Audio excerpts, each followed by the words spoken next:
When I pretended to be dead, my son didn't call for an ambulance. He just whispered to his wife, "Check if she's changed the will yet." The scent of fragrant rosemary and fried garlic wafted through the small kitchen, mingling with the crisp air of a Christmas night in Tuscany. I, Alara, a 70-year-old widow, carefully brushed the last layer of olive oil onto the golden roasted leg of lamb in the oven. This was Julian's favorite dish. My only son, a successful businessman always busy with grand plans. I stepped into the cozy living room. The candlelight from the silver candelabra reflected on the rustic stone walls. The dining table was formally set for three: myself, Julian, and his wife, Isabel. Isabel was a modern, sharp woman who appreciated delicate things like this gleaming set of heirloom silverware. I even folded the linen napkins into the shape of swans, a small detail that Julian loved as a child, hoping to evoke a warm memory. My husband, Arthur, a quiet and warm potter, had passed away 6 months ago. Since that day, I had been alone in this country house. His leather armchair still sat by the fireplace, where the fire was crackling, but the chair was empty. The silence in the house we had built together over 40 years was sometimes unbearable. I always longed for my children's calls, wishing they would visit to make the house less desolate. I turned on the old stereo, letting the gentle Christmas melodies of Vivaldi fill the air. 7 o'clock in the evening, Julian and Isabel said they would arrive at 7:30, just 30 more minutes. This family dinner was what I had been looking forward to for weeks. I truly needed to hear laughter and voices in this house. I needed their presence to get through tonight. Just tonight, I told myself. I poured myself a glass of Brunello, the ruby-red wine shimmering in the glass, Arthur's favorite. I stood by the window, watching the first snowflakes begin to fall lightly on the small garden. Everything was ready. I had prepared a perfect Christmas Eve. Now, all that was left was to wait. 7:30, then 8, 8:30. Time crept by, bringing a heavy silence. The leg of lamb in the oven had long been turned off, its crispy skin beginning to soften. The side dishes on the table were also stone cold. The fire in the fireplace was dying down, leaving only a few glowing embers. The candles had almost burned out, the wax dripping in long streaks on the candelabra. The phone on the table remained silent, its screen pitch black. Not a single call, not a single text message. My hope dwindled along with the candles. Maybe they really are busy, I tried to console myself. Julian's business hasn't been doing well lately. Maybe something unexpected came up. At exactly 9 o'clock, the doorbell rang unexpectedly, a sharp sound cutting through the silence. My heart leaped. They're here! They must have had some trouble on the way. A relieved smile spread across my face, and I hurried to the door, forgetting my weary wait. But when I opened the heavy wooden door, outside there was only the cold night and the thicker falling snow. Not a soul.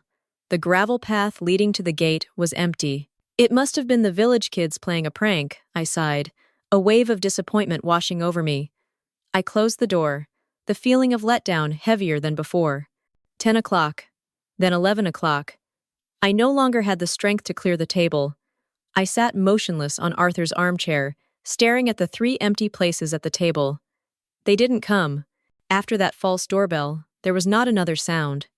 They didn't even bother to call to let me know. They had completely forgotten about me. Out of a subconscious habit, I picked up my phone and opened social media, perhaps to find a small distraction from this emptiness. The first photo on my feed was a new post from Mrs. Carlotta, Isabel's mother. The photo showed her in-law family gathered happily around a large fireplace. Mrs. Carlotta, Mr. Lorenzo, Isabel's brother, and my son, Julian. He was sitting there, his arm wrapped around Isabel, smiling radiantly, looking so happy. The caption read, "Warm Christmas with the family. So lucky to have both of our children here." The phone fell from my hand, hitting the floor with a dry thud. Everything shattered. There was no unexpected business emergency. They had lied. Or rather, they didn't even bother to lie to me. They simply didn't come, without an explanation, without an apology. They had chosen to be with Isabel's family, leaving me alone on Christmas Eve with a cold dinner and absolute silence. I stared at the photo. My son's smile. His happy face. I wasn't just forgotten. I was deliberately cast aside, treated as if I didn't exist. A chilling sensation ran down my spine. The sorrow from before was quickly replaced by something else. A hard, clear realization. All my illusions of a family gathering had turned to dust. Now, only the raw and cold truth remained. The next morning, I woke up in Arthur's armchair, my neck aching. The house was cold, the remnants of the failed party still untouched on the table. The pain from last night had subsided, replaced by a numbing emptiness. Just then, there was a knock at the door, firm and formal, not like the knock of a familiar person. I opened the door and saw two local police officers, Inspector Rossi and a young officer, standing on the threshold. A feeling of unease suddenly rose in me. What now? Was something wrong with Julian and Isabel? Mrs. Moretti, Inspector Rossi said, his voice a little hesitant. May we come in for a few minutes? There are some things we need to inform you about regarding your husband's accident. My heart sank, but my initial anxiety was somewhat relieved. It wasn't bad news about my children. It was about Arthur.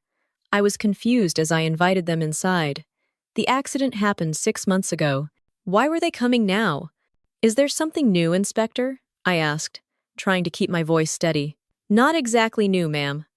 We just received the final technical report from Rome, Inspector Rossi explained. You know, the administrative process takes quite a bit of time. We thought you should be the first to know the official results. Ah, so that was it. I sat down, bracing myself to hear the painful things again. Inspector Rossi went straight to the point. Ma'am, the forensic results have confirmed it. Mr. Arthur's death was a tragic accident. The report indicates that the cause was brake system wear due to age, leading to a sudden malfunction on the mountain pass. I listened in silence. But when I heard the words, brake system, a cold feeling ran down my spine. I remembered it perfectly. Just 1 week before that fateful trip, Arthur himself had taken the car for maintenance. When he returned, he even told me, "Don't worry, the mechanic Marco said the brakes are perfect, as good as new." Arthur was an incredibly careful person. He would never have driven up that mountain pass if he had even the slightest doubt about its safety. The police's conclusion and my memory were in complete contradiction. One truth could not exist alongside the other. Our deepest condolences once again, the young officer said, breaking my train of thought. He handed me a sealed evidence bag. This is Mr. Arthur's phone. We checked it and found nothing unusual. I took the bag. Through the clear plastic, I could see Arthur's cracked phone screen. When the young officer turned away, I heard him mumble to Inspector Rossi, a remark not intended for me to hear. We saw the last text he sent his son. But it's not important. Just a family matter. Not important. The phrase stuck in my mind. After what happened last night, I knew that nothing related to this family was unimportant. The police had returned the last piece of evidence to me. They had closed the case with a contradictory conclusion. But for me, another door had just opened. After the door closed, I sat silently in the living room. The sealed bag containing Arthur's phone lay on the table, cold. The words of the mechanic Marco kept echoing in my head. Brakes are perfect, as good as new. A skilled mechanic wouldn't be mistaken about such a critical detail. The police's conclusion was a lie. But why? My fingers trembled as I tore open the sealed bag and took out Arthur's phone. The screen was cracked, but it still worked. I turned it on, my heart pounding. The young officer's mumble. The last text he sent his son. I opened the sent messages folder. The last message, sent on the morning of the accident, was for Julian. I read it, then read it again. Julian, that contract is for you. Just remember your promise to your father. About your mother. The words were familiar, but now they carried a completely different meaning. I scrolled on, hoping to find something, anything that could explain this terrible contradiction. And then I saw it. An audio file in the notes folder, simply named Pottery Workshop, dated the night before Arthur's death. Arthur often used a voice recorder to capture spontaneous ideas. I pressed play. The first sound was the familiar hum of the pottery wheel. Then there was the sound of a door opening, and Julian's voice, sharp. You have to sign this guarantee. It's the only way I can get out of this. Arthur's voice was low and tired. Julian, you're asking me to throw our entire fortune into the fire. I can't do that. Then Isabel's voice, sharp as a knife. If you don't help, we'll have to find our own way. Things will be a lot easier if you're no longer in the way. My heart stopped. It was a threat. Then came the sound of things being knocked over, the door slamming shut. But the recording didn't stop. There was a long silence, only the sound of Arthur's heavy breathing. And then, my husband's broken voice came through, as if he were speaking to himself, or to me, from the other side of the world. Alara. I heard them. They were talking about the breaks. Our son. His voice choked. I can't turn him in, Alara. I can't. I failed to raise him right. There was a stifled sob. Maybe. Maybe this is the last way.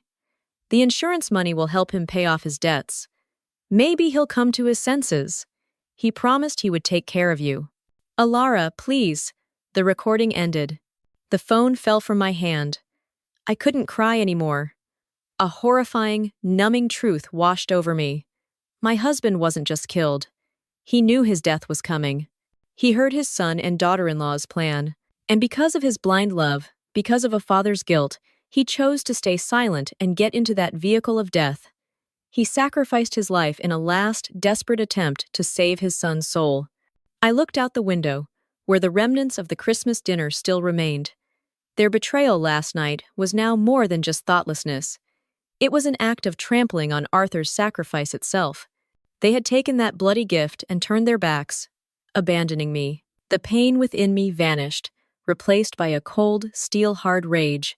Arthur's sacrifice would not be in vain. I would not let his death become a windfall for those inhuman monsters. I would make them pay, for both the crime of murder and the cruel betrayal of their father's love. The rage gave me a terrifying clarity. I picked up the phone containing Arthur's recording. This was evidence. But then I hesitated. I thought of the expensive lawyers of the Lorenzo family, those who could twist any truth. This recording was a double-edged sword. It proved Julian and Isabel were guilty, but it also recorded Arthur's words, that he accepted his death. A good lawyer could easily argue that this was a case of assisted suicide, that Arthur was a willing participant, and Julian was just a desperate son following his father's wishes. The charges would be reduced. They would not pay the full price for what they had done. Justice would be perverted. I could not accept that. I didn't want them convicted of assisting a desperate father. I wanted them convicted of cold-blooded murder. And to do that, I needed a confession. An undeniable confession, spoken from their own mouths. A plan began to form in my mind, cold and sharp. I needed a trap, and the bait would be my feigned weakness. I went into the living room and placed a tiny hidden camera, the kind used for home surveillance, inside a fern pot on the bookshelf. Its lens pointed directly at Arthur's armchair. I checked the angle on my phone one more time. Perfect. Then, I picked up my phone, took a deep breath to steady my voice. I dialed Julian's number. When he answered, I let out a weak groan. Julian. It's Mother, I gasped, trying to make my voice sound panicked and disjointed. I can't breathe. My heart. Mother? What's wrong?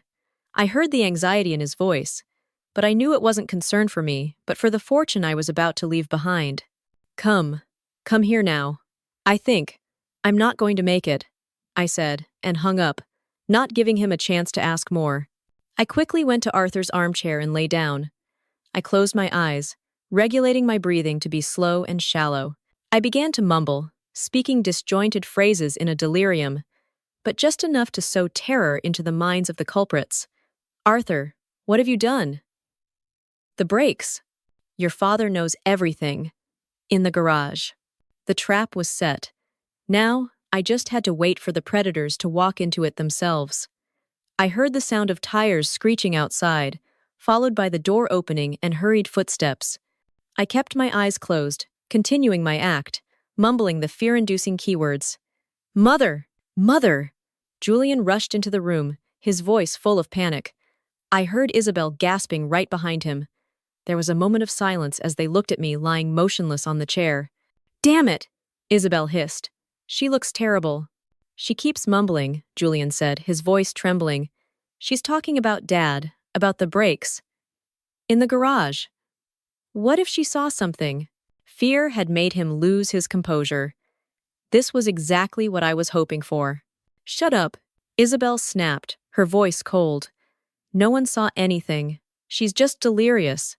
The important thing now is to find the will. If she dies without changing the will, all our efforts will be in vain. But she said Dad knows everything, Julian stammered. Isabel sneered, a cruelly chilling laugh. So what if he knew? In the end, he was still stupid enough to think his death could change us. He willingly got into that car, Julian. He gave us everything we wanted. Those words were like a dagger to my heart. Arthur's sacrifice, in their eyes, was nothing but stupidity. It was all because of you, Julian yelled, the guilt and fear in his voice turning into an accusation. I was the one who cut the wire, all because of you. It was for us, Isabel retorted. Now don't be a coward. Help me find the papers. Enough. I had heard enough. I slowly opened my eyes. A silence fell over the room. Julian and Isabel froze, their faces turning from frightened to utterly horrified as they saw me sitting up and looking directly at them. Mother, Julian stammered, taking a step back, as if he had just seen a ghost. I heard everything, I said, my voice no longer weak, but clear and sharp, echoing in the silent room. I heard about the cut wire. I heard about your father's stupidity. I heard it all. Isabel, after the initial shock, was the first to regain her composure. Her cunning nature surfaced. What are you talking about? She said, trying to force a smile. You're sick and delirious. We rushed here because we were worried about you. We didn't do anything. She glanced at Julian, signaling him to follow her lead. But Julian was too panicked. He just shook his head, his mouth moving without a sound. Delirious? I said calmly. Then you can explain this delirium to the police. I raised my hand, pointing towards the fern pot on the bookshelf. Their eyes followed my finger. At first, there was confusion. Then they saw it. A tiny black dot, almost invisible among the green leaves. The lens of the hidden camera. I didn't need to say anything more. I saw their complete collapse, like a dam breaking. All their calculations, all their cruelty, all their confidence disappeared. Isabel's mouth hung open, her beautiful face contorted in horror. Julian knelt on the floor, his hands clutching his head, beginning to sob hopelessly. I slowly rose from the armchair, feeling the weight of 60 years on my shoulders, but at the same time, feeling an immense sense of relief. I picked up the landline phone. The dial tone rang, dry and decisive, in the room. Inspector Rossi. Hello, I said into the phone, my voice completely calm. This is Alara Moretti. I'd like to provide new evidence for my husband Arthur Moretti's accident. Yes, I have a recording of his final words. And a video recording of the confession of the people who killed him. I'll be waiting here. When I hung up, I looked at the two cowering on the floor. They were no longer the son I loved or the sharp daughter-in-law. They were just pathetic culprits, consumed by their own greed. With that undeniable evidence, justice was served swiftly. The recording of Arthur's last words proved the motive and the extreme cruelty of the perpetrators, who knew the victim had accepted his death. The video recording of the confession proved the direct act of murder. Faced with this dual evidence, Julian and Isabel had no way to deny it. They were convicted of murder, the highest sentence for their crime. The Lorenzo family tried to intervene, but with such clear public evidence, their power became meaningless. A few months later, I sold the house in Tuscany. It held too many memories, both happy and painful. I couldn't stay in a place where Arthur's sacrifice had been trampled upon and people's hearts had become so cruel. I moved to a small apartment in Florence, where I can look out at the Arno River every morning. Peace returned to me, but not the peace of forgetting, but the peace built on truth. Justice for Arthur had been served, and his soul could finally rest in peace. In my new pottery studio, I began a new sculpture, not a sheltering pair of hands, but a single flame, burning strong and free, reaching straight for the sky. That was Arthur's soul. And now it was my soul too. A new life, reborn from the ashes of betrayal, completely free and no longer bound by the past.